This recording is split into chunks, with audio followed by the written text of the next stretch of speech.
Check 1, 2, 3. You'll have a better idea of what you can take pictures of, how to take pictures of them, and this doesn't make any sense. Thank you so much for joining me here in Brooklyn, New York, and I have a creative class. Thank you again. Oh God. Hey guys. Oh God.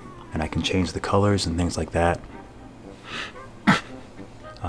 That will be the next step. A frog might be easier. Pretend there's a frog in your kitchen. Check 1, 2. You don't want your photo cut. Test 1, 2. So after this class, you can. No, I messed that one up. Should I just no? Check 1, 2, 3. You'll have a better idea of what you can take pictures of, how to take pictures of them, and this doesn't make any sense. You can take the best photos that you can take. This doesn't make any sense either. I'm lost.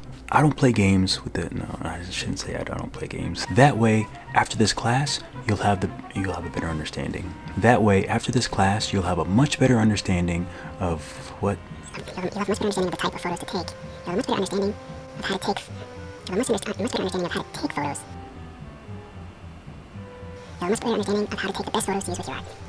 That way, after this class, you'll have a better understanding of how to take the best photos to work with your art. I got it. You see it. I actually didn't get it. It was to use with your art. That way, after this class is said and done, you'll have a much better understanding of how to take the best photos to use with your art. I'm not going to dance in this one. In a world of digital art, did you know that you can take photography and digital art and mix them together? You did. Well, I'm going to show you how to do it better.